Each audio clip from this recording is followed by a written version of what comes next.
योगी को ज्ञान देने चले अखिलेश खुद गए फंस। कभी जिन्ना को बताया था आजादी का नायक, तो कभी भरे मंच से कहा था सपा को उखाड़ फेंको। राजा भैया ने सरेआम लगा दी थी रताड़। सबसे पहले अखिलेश यादव का ये पोस्ट देख लीजिए। कह रहे हैं कि ज्ञान से बड़ी कोई चीज नहीं। ज्ञान का पाठ पढ़ा रहे हैं योगी आदित्यनाथ को। लेकिन ठहरिए जरा, क्योंकि ये वही ज्ञानी बाबा हैं जिनका खुद का ज्ञान कितना पक्का है वो अभी अभी आपको हम दिखाते हैं। बस 3 मिनट दीजिए। अक्टूबर 2021 की बात है। हरदोई में सरदार पटेल की जयंती पर जनसभा चल रही थी।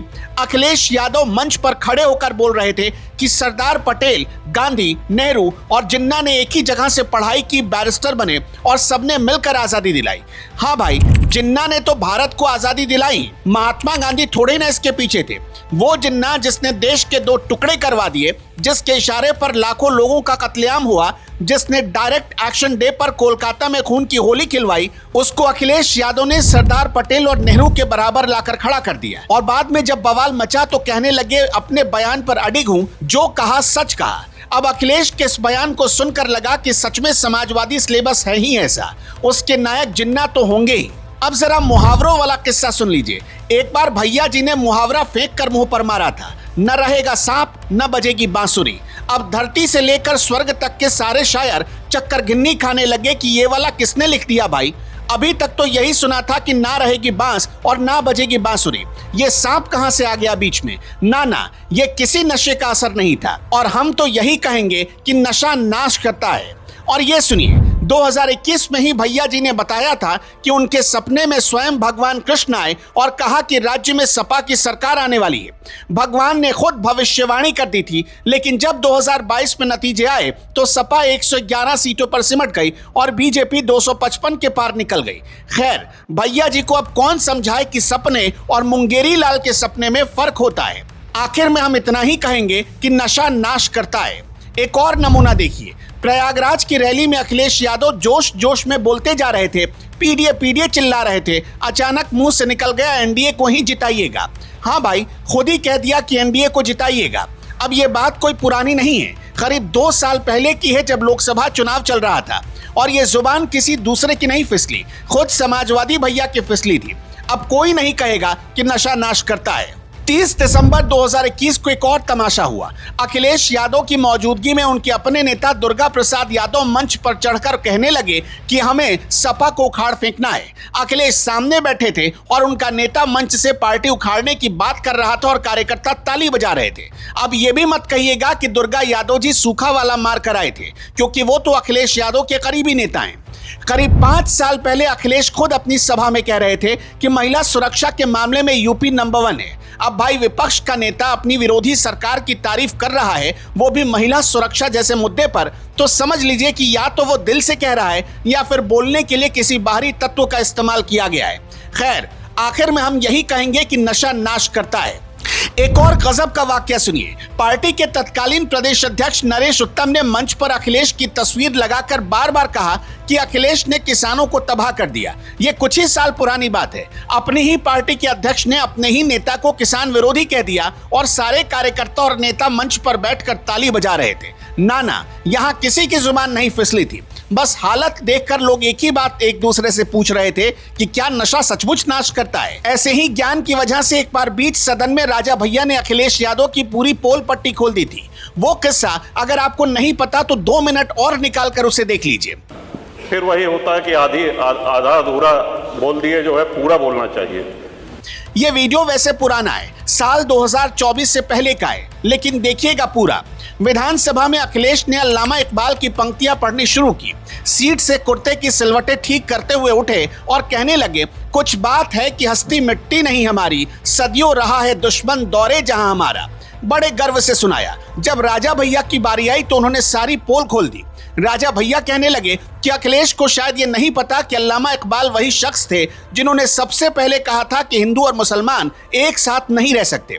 वो पाकिस्तान के आइडियोलॉजिकल फाउंडर थे। जिन्ना को रास्ता दिखाने वाले वही इकबाल थे। और सारे जहां से अच्छा जो कविता अखिलेश ने सुनाई वो अधूरी है। उसकी बाकी पंक्तियां तरानाए मिल्ली में लिखी है, जिनका मतलब बिल्कुल उल्टा है। राजा भैया ने फिर एग्जाम्पल के साथ पढ़कर बताया जो इकबाल ने लिखे लिखना चाहा था, ए आबरूदे गंगा वो दिन है याद तुझको, उतरा तेरे किनारे जब कारवां हमारा, चीनो अरब हमारा हिंदोस्तां हमारा, मुस्लिम है हम वतन है सारा जहां हमारा। मतलब पूरी कविता का संदर्भ ही अलग था और अखिलेश यादव कुछ और संदर्भ बता रहे थे। अखिलेश ने आधा अधूरा सुनाया था, राजा भैया ने पूरा करके उनकी हवा निकाल दी। एक अधूरे ज्ञान वाले का पाला जब पढ़े लिखे नेता से पड़ा तो सीधा धक से लगा। तो अल्लामा इकबाल ने अपनी लाइन लिखी इसमें, उन्होंने लिखा, कुछ बात है कि हस्ती मिटती नहीं हमारी, सदियों राह है दुश्मन दौरे जहां हमारा। ये वो लोग हैं जो भारत को बनाना चाहते थे, ये भारत को अच्छा सुंदर और देश मजबूत कैसे हो, इसलिए उन्होंने लिखा था, सारे जहां से अच्छा हिंदुस्तान हमारा, हम बुलबुलें हैं इसकी वो गुलिस्तां हमारा। आपको इतनी अच्छी गजल में केवल 2 लाइनें मिली आपको,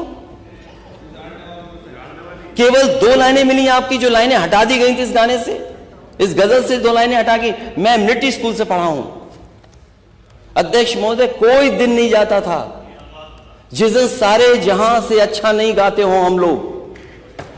और मैं कहता हूं अध्यक्ष महोदय, अगर मैं एक बात इसमें गलत कह रहा हूं तो जाकर के मिलिट्री स्कूल के किसी भी बच्चे से मिल लेना, पूछ लेना, जो वहां पे आर्मी के ऑफिसर्स प्रिंसिपल बनते थे उनसे पूछ लेना। ये गाना हर दिन मिलिट्री स्कूल में हम लोगों ने गाया है, सारे जहां से अच्छा हिंदुस्तान हमारा, हम बुलबुलें हैं इसकी वो गुलिस्तां हमारा।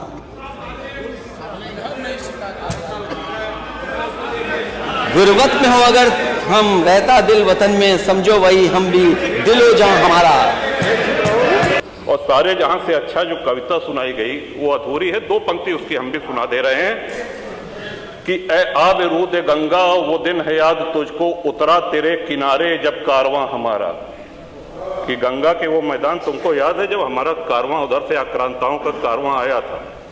ए आबरूद गंगा वो दिन है याद तुझको, उतरा तेरे किनारे जब कारवां हमारा, चीनो अरब हमारा हिंदुस्तान हमारा, मुस्लिम है हम वतन है सारा जहां हमारा। ये तरानाए मिल्ली की पंक्तियां हैं, अल्लामा इकबाल ने 1910 में लिखी थी शिवा ने। अब आइए उस बात को भी समझते हैं जिसकी वजह से अखिलेश यादव इन दिनों सोशल मीडिया पर इतना माहौल बना रहे हैं और ज्ञान दे रहे हैं। हाल ही में पश्चिम बंगाल के चुनाव प्रचार के दौरान पुरुलिया जिले में योगी आदित्यनाथ की जुबान फिसल गई। उन्होंने नेताजी सुभाष चंद्र बोस के मशहूर नारे तुम मुझे खून दो मैं तुम्हें आजादी दूंगा को एक जगह स्वामी विवेकानंद का बता दिया। बस इतनी सी बात थी, जुबान फिसल गई, गलती हो गई, जबकि उसके पहले की कई रैलियों में इस नारे को योगी आदित्यनाथ ने सुभाष चंद्र बोस का ही बताया था।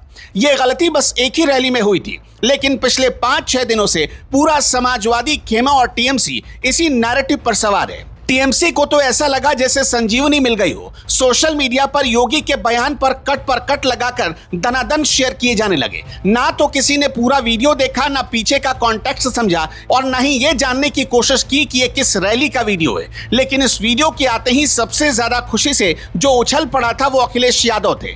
इतनी खुशी आई कि बोलने की सीमा ही लांघ गए।